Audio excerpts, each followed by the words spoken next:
ताम्रपाषाण संस्कृति से संबंधित कायथा की खोज किसने करी थी? तो कायथा स्थल की खोज किसने की थी, इस बात को बताएं। तो ताम्रपाषाण संस्कृति, ताम्रपाषाण काल से संबंधित साक्ष्य मिले हैं कायथा से। कायथा कहाँ है? कायथा है उज्जैन में। कहाँ है कायथा? उज्जैन में। और ये कायथा जो है वराह मिहिर महत्वपूर्ण खगोल शास्त्री थे, महत्वपूर्ण ज्योतिषी थे, गुप्त काल के। कब के थे? गुप्त काल के। चंद्रगुप्त द्वितीय विक्रमादित्य के नवरत्नों में शामिल थे। ठीक है, वराह मिहिर इनकी रचनाएं थी, पंच सिद्धांतिका, बृहद जातिका, बृहद संहिता। ठीक है, तो इन्होंने जन्म लिया था कायथा में, और ये कायथा ताम्रपाषाण संस्कृति की विशेषताओं को बताता है। इसकी खोज पूछ रहा है किसने करी थी, तो वीएस वाकणकर ने की थी, विष्णु श्रीधर वाकणकर ने। ये महत्वपूर्ण पुरातत्व विज्ञानी कहे जाते हैं, और 1964 में इन्होंने उज्जैन में कायथा की खोज करी थी। आगे हम बात करें, बटियागढ़ अभिलेख का संबंध किस शासक से है? तो बटियागढ़ अभिलेख कहाँ है और किस शासक से संबंधित है? तो बटियागढ़ मध्य प्रदेश के दमोह जिले में है।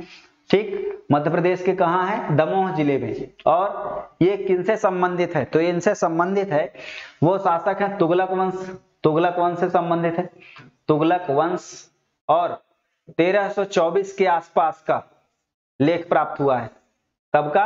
1324 के आसपास का। और उस समय मोहम्मद बिन तुगलक और गयासुद्दीन तुगलक, ए और सी इसके आंसर होंगे। ठीक है, किनसे संबंधित साक्ष्य प्राप्त हुए हैं? मोहम्मद बिन तुगलक से और गयासुद्दीन तुगलक से। ठीक है, नेक्स्ट, रीवा में गुफा लेखन अंतरलेख कहां पाया जाता है? तो रीवा में गुफा लेखन, पत्थरों में लेखन प्राप्त हुआ है, चित्र पत्थरों में लिखा गया है, वो लेख कहाँ पाया गया है? तो रीवा में। रीवा में कहाँ? बिछिया। बिछिया एक स्थान का नाम नहीं है, बिछिया एक नदी है।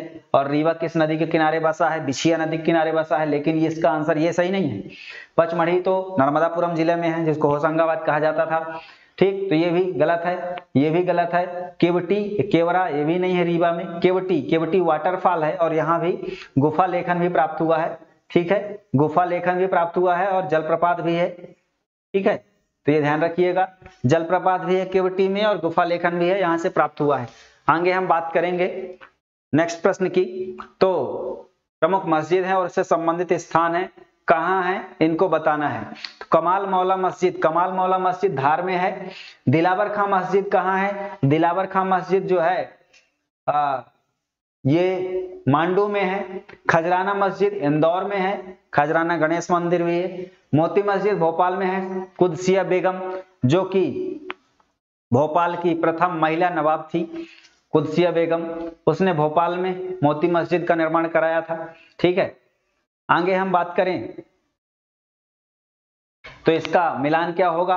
तो कमाल मौला मस्जिद पहले का तीसरा, ये ऑप्शन सही होगा, और इसमें A3 केवल इसी में है, इसलिए पूरा ऑप्शन सही। नेक्स्ट, अमेरिका में बिकने वाली मूर्ति राम दरबार के प्रसिद्ध मूर्तिकार कौन थे? तो हमारा भारत देवताओं की भूमि रहा है, अनेक प्रतिभाएं यहाँ से जन्मी और विदेशों में अपना नाम कमा रही हैं। वर्तमान में जो प्रवासी भारतीय दिवस सम्मेलन हो रहा है, वो लगभग वर्तमान में दुनिया में हर छठा भारतीय है। ठीक है, हर छठा व्यक्ति भारतीय है, और वह भारत की संस्कृति को विदेशों में प्रचार कर रहा है, भारत में योगदान दे रहा है, पैसा भेज रहा है। हमारे देश की जो इकोनॉमी है वो भी बढ़ोतरी हो रही है, इन्वेस्टमेंट को बढ़ावा मिल रहा है। और पूछा जा रहा है कि कौन सा मूर्तिकार था जिसकी बनाई मूर्ति जो है अमेरिका में बिकी? तो मूर्तिकार हो, चित्रकार हो, साहित्यकार हो, सबने नाम कमाया है। तो वो व्यक्ति हैं दिनेश शर्मा, और ये हैं छतरपुर से। छतरपुर मध्य प्रदेश, छतरपुर जहां खजुराहो नृत्य महोत्सव होता है, खजुराहो मंदिर है। ठीक है, तो ये दिनेश शर्मा उनका नाम है, और इनके द्वारा बनाई गई मूर्ति राम दरबार अमेरिका में बिकी। साथ ही साथ इनके द्वारा बनाई गई कई प्रकार की पीतल की मूर्तियां भारत के कई मंदिरों में स्थापित की गई हैं। आगे हम बात करेंगे पारी कुपार लिंगों का संबंध किस भाषा से है? तो पारी कुपार लिंगों का संबंध जो है किस भाषा से है? पारी कुपार लिंगो एक व्यक्ति हैं, और ये जो है गोंडी भाषा के जनक कहे जाते हैं। क्या कहे जाते हैं? गोंडी भाषा के जनक कहे जाते हैं। कहा जाता है कि इस धरती पर जब भारत में समुदाय की उत्पत्ति हुई या विकास हुआ, उसमें से गोंड जनजाति पहले थी, और ये भारत की आदिम जनजाति भी है। और भारत में सर्वाधिक यही जनजाति पाई जाती है, गोंड जनजाति, जबकि मध्य प्रदेश में सबसे ज्यादा पाई जाने वाली जनजाति भील जनजाति है। लेकिन यहाँ जो गोंडी भाषा है, तो गोंडी भाषा कहा जाता है कि पहली भाषा थी। ठीक है, जब भाषा की उत्पत्ति हुई थी गोंडी भाषा पहली थी। ठीक, आगे हम बात करेंगे, तो ये ध्यान रखिएगा गोंडी भाषा से इनका संबंध था। नेक्स्ट, त्रिभुज, चतुर्भुज, वृत्त आकृतियां। आपको पता होगा कि सिंधु घाटी सभ्यता की जो लिपि थी वो भावचित्रात्मक थी, और जिस स्टाइल में लिखी गई थी उसको कहा गया था ब्रेस्टोफ्रेडन पद्धति। ठीक है, तो जो भावचित्रात्मक लिपि थी उसमें बहुत सारी आकृतियां बनाई गई थी, उनमें से कुछ आकृतियां त्रिभुज, चतुर्भुज और वृत्त की भी थी। उसी समरूप में जो अंकन है वो हमारे मध्य प्रदेश में किस चित्रकला में दिखाई देता है? तो वो चित्रकला है मांडना। मांडना जो है मालवा की चित्रकला है। मांडना जो है कहाँ है? मालवा की चित्रकला है। और यहाँ जो है ये चित्रकारी की जाती है दीवालों में, जमीन में, तो ये चित्रकारी दिखाई जाती है मांडना से, और ये सिंधु घाटी सभ्यता में भी दिखाई देता है, तो सिंधु सभ्यता के समरूप है। ठीक है, तो सिंधु सभ्यता के दिग्दर्शन होते हैं इस चित्रकला में, ये मालवा में है, मांडना से संबंधित है। नेक्स्ट बात करेंगे, बुंदेली शब्दकोश का संकलन किसके द्वारा किया गया था? तो बुंदेली शब्दकोश का संकलन जो है किया गया था किसके द्वारा? वो थे व्यक्ति महेश कटारे। ये ध्यान नहीं है, महेश कटारे इनका नाम है, महेश कटारे बुंदेली शब्दकोश के संकलन थे। बुंदेली जो है एक साहित्यिक भाषा भी है, ठीक है, और क्षेत्रीय बोली है। किस जनजाति के निवास स्थल को ढाना कहते हैं? तो हमने बात किया था भारिया जनजाति के बारे में। भारिया जनजाति एकांत में निवास स्थान पसंद करती है, और उस एकांत स्थान को ढाना कहा जाता है। जैसे हम लोग गांव टोला में रहते हैं, उनके स्थान क्षेत्र को, भारिया को ढाना कहा जाता है। क्या कहा जाता है? ढाना, ध्यान रखिएगा। और भारिया जनजाति के बारे में पातालकोट का जंगल हमने ध्यान ही दिया। और ये प्रमुख रूप से कृषि और पशुपालक जाति है, कृषि कार्य करती है, झूम खेती भी करती है, वर्तमान में स्थायी कृषि भी कर रहे हैं। आगे हम बात करेंगे किस जनजाति में पड़ियार और भूमिका को अति सम्मान प्राप्त है? तो कोरकू जनजाति में पड़ियार और भूमिका वर्ग हैं। जैसे जो वर्तमान में जो वर्ण व्यवस्था है, वर्ण व्यवस्था समाज में चली आ रही थी पहले से, तो जो जातिगत व्यवस्था उनमें से ब्राह्मण को माना जाता है को पूजा पाठ और अध्यापन अध्ययन का कार्य, जो वर्ण व्यवस्था उत्पत्ति हुई थी उस समय ये सुनिश्चित किया गया था, तो उनमें उनको उच्च स्थान प्राप्त था। ठीक, तो उसी तरीके से जो कोरकू जनजाति में कुछ प्रमुख होते हैं उनको पड़ियार और भूमिका कहा जाता है। तो कोरकू जनजाति, इसका ध्यान रखिएगा, आंसर होगा। ठीक है, आगे हम बात करें गोंड जनजाति का पुजारी किसे कहा जाता है? तो गोंड जनजाति का पुजारी देवरी को कहा जाता है। ठीक है, पुजारी जो है देवरी कहलाएगा। ओझा जो है वो होता है जो तांत्रिक क्रिया करता है, तांत्रिक कार्य में जुटा रहता है। और ठीक है, देवरी जो है पुजारी को कहा जाता है, ध्यान रखिएगा। देवरी जो है पुजारी कहलाता है, ये विशेष रूप से नोट कर लीजिएगा।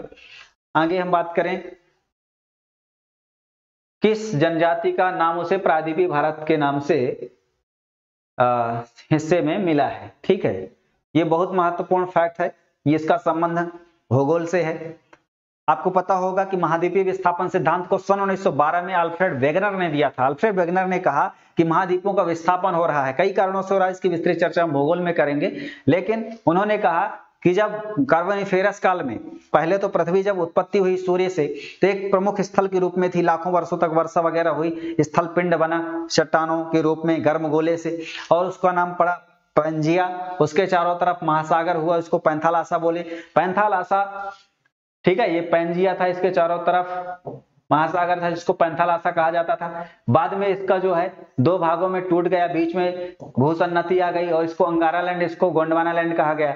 तो जो कार्बोनिफेरस काल में इसका विस्थापन हुआ, दो भागों में विघटन हुआ, तो ये गोंडवाना लैंड कहलाया। गोंडवाना लैंड ही वर्तमान में हमारा जो भारत है, दक्षिण प्रायद्वीपीय पठार, ये गोंडवाना लैंड का भाग है। बाद में यहाँ जो ऑस्ट्रेलिया महाद्वीप है, ऑस्ट्रेलिया महाद्वीप इसी भाग कहलाता है। तो गोंडवाना लैंड गोंड जनजाति से संबंधित नाम पड़ा, और 15वीं से 17वीं शताब्दी तक भारत में, मध्य भारत क्षेत्र में इसका महत्वपूर्ण शासन रहा। चाहे वह जो जबलपुर में है गोंड राजा मदन शाह, मदन महल किला, रानी दुर्गावती, ठीक है, शंकर शाह, रघुनाथ शाह, ऐसे महान सेना नायक और वीर वीरांगनाओं की भूमि रहा। भोपाल में भोपाल राज्य प्रजामंडल की स्थापना कब की गई? तो भोपाल राज्य प्रजामंडल की स्थापना सन 1938 में की गई। ध्यान रखिएगा, फैक्ट्स है ये। तो भोपाल राज्य प्रजामंडल की स्थापना 1938 में की गई थी, और ये राष्ट्रीय एकता का प्रतीक था। आगे हम बात करेंगे इनमें से किस स्वतंत्रता नायक को अंडमान जेल भेज दिया गया था? तो एक स्वतंत्रता नायक था भीमा नायक। भीमा नायक जो है, जो 1857 की क्रांति में योगदान देने वाले प्रमुख आदिवासी सेना नायक थे। ठीक है, आदिवासी सेना नायक थे कौन? भीमा नायक। 1857 की क्रांति में महत्वपूर्ण योगदान दिया। इनका जन्म जो है पंचमोहाली गांव में हुआ था, खरगोन में। ठीक है, और इनको 1857 में कहां भेज दिया गया था? अंडमान पोर्ट ब्लेयर में, जहां काले पानी की सजा होती थी। ठीक है, इनके अलावा खाज्य नायक भी निमाड़ से संबंधित थे, टांट्या भील भी निमाड़ से संबंधित थे। ठीक है, इनका जन्म बीरी गांव में हुआ था 1842 में, और इसी टांट्या भील को टांट्या मामा भी कहा जाता था, टांटिया भी कहा जाता था। वर्तमान में इंदौर में भंवरकुआ चौराहे का नाम इनके नाम पर रखा गया है। ये बहुत महत्वपूर्ण आदिवासी नेता रहे। रघुनाथ साय, ये भी गोंड शासन से संबंधित थे। इसका आंसर होगा भीमा नायक। ठीक है, आगे हम बात करेंगे 15 अगस्त 1947 को जब देश आजाद हुआ था तो भोपाल का राजा नवाब कौन था? तो आपको पता होना चाहिए कि 1926 से 1948 तक कौन नवाब था? 1926 से 1948 तक लास्ट नवाब थे नवाब हमीदुल्लाह खान। और नवाब हमीदुल्लाह खान जो है भोपाल राज्य को भारत में विलय करने के पक्ष में नहीं थे। बाद में सरदार वल्लभ भाई पटेल और स्थानीय दबाव के सामना करते हुए बाद में भारत में विलय के लिए सहमत हो गए और 1949 में भारत संघ में विलय हो गया भोपाल। ठीक है, आगे हम बात करें विजय राघवगढ़, जहां 17 साल के सरयू प्रसाद सिंह ने क्रांति का नेतृत्व किया था अंग्रेजों के विरुद्ध। और विजय राघवगढ़ मध्य प्रदेश के किस जिले में स्थित है? तो ये कटनी जिले में स्थित है विजय राघवगढ़।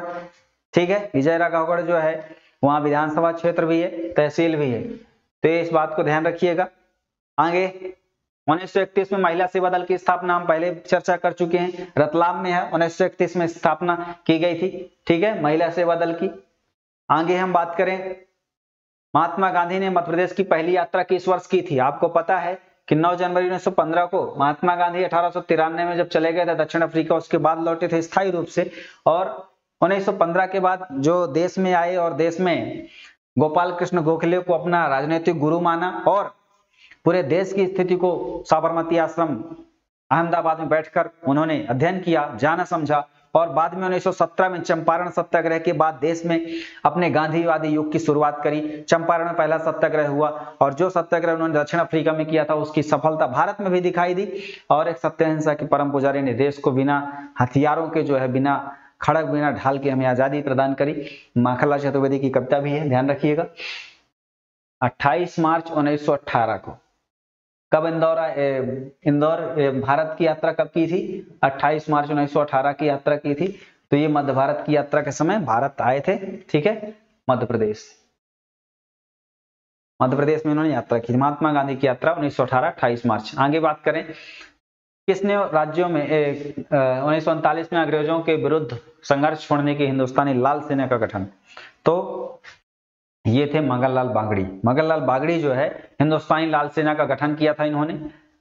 मध्य प्रदेश स्वतंत्रता संग्राम सेनानियों से संबंधित क्षेत्र महत्वपूर्ण युग में सुमेलित नहीं है। कौन सा सुमेलित नहीं है? तो बताइएगा कौन सा सुमेलित नहीं है? गुलाब सिंह जबलपुर से संबंध रखते हैं, वहां नेतृत्व किया, सही है। शेख रमजान सागर में किया, सही है। भीमा नायक मुरैना, गलत है। ये खरगोन होगा, निमाड़ क्षेत्र होगा। ठीक है, निमाड़ क्षेत्र होगा। ठीक, निमाड़ क्या होता है? निमाड़ दो भाग में, एक पूर्वी निमाड़ खंडवा, पश्चिमी निमाड़ खरगोन। अवंतीबाई मंडला में किया था, रामगढ़ में। ठीक है, ये सही है। ये वाला गलत है। ठीक है, ये वाला आपका इसका असत्य होगा, सुमेलित नहीं है। आगे हम बात करें नेक्स्ट, 14वीं शताब्दी के उत्तरार्ध में ग्वालियर में तोमर वंश की स्थापना किसने करी थी? तो तोमर वंश की स्थापना 1350 के बाद, यानी उत्तरार्ध मतलब 14वीं शताब्दी के पास में, यानी 1350 के बाद का समय। ठीक है, कोई भी शताब्दी दी हो तो शताब्दी 14वीं शताब्दी का मतलब 1400 ईस्वी के पहुंचने का वर्ष। ठीक है, 1400 के बाद का समय नहीं, 1400 के पहले का समय, यानी 1300 से लेकर 1399 तक, यानी 1400 तक का समय 14वीं शताब्दी कहलाता है। 1401 जब लग जाएगा तो 15वीं शताब्दी का स्टार्ट हो जाएगा। ठीक है, तो इसका स्थापना जो करी थी ये वीर सिंह देव थे। वीर सिंह देव ने ये तोमर वंश की स्थापना करी थी, वीर सिंह देव। इसी के वंशज हुए बाद में मान सिंह तोमर, विक्रमजीत तोमर। ठीक है, आगे पंडिताई और तांत्रिक क्रिया करने वाले गोंडों को क्या कहा जाता है? तो पंडिताई और तांत्रिक क्रिया जो काम करते हैं उनको हम ओझा कहते हैं। ऐसे गोंडों के वर्ग क्या कहलाते हैं? ओझा। ओझा क्या करते हैं? पंडिताई का काम करते हैं और तांत्रिक क्रिया का काम करते हैं, उसको हम क्या कहते हैं? ओझा।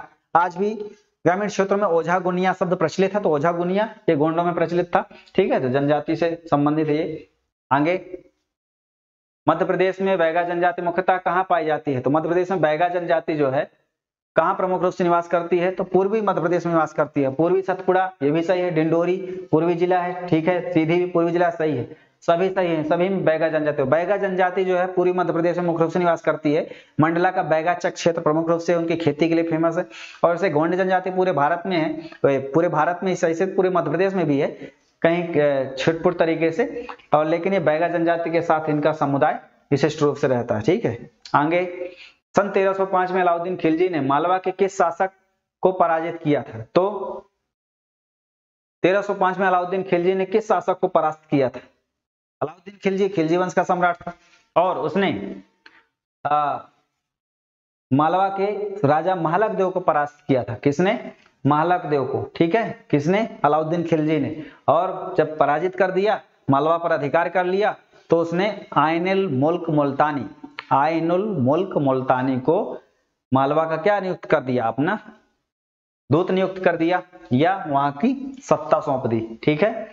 आगे हम बात करेंगे कोल जनजाति के कितने उपवर्ग हैं, ठीक है, ध्यान रखिएगा। कोल जनजाति के कितने उपवर्ग हैं? तो ये उपवर्ग मतलब उपरूप, किस प्रकार, कितने रूप में है? तो 2 रूपों में है। कौन कौन से हैं वो? रौतिया, एक कौन सा है? रौतिया, और एक आता है रौतेले। कौन आता है? एक रौतिया और रौतेले, इसके 2 उपवर्ग हैं, ध्यान रखिए। कोल जनजाति, ठीक। और ये जबलपुर में, सतना में, रीवा में, कटनी में प्रमुख रूप से निवास करती है ये जनजाति, ठीक।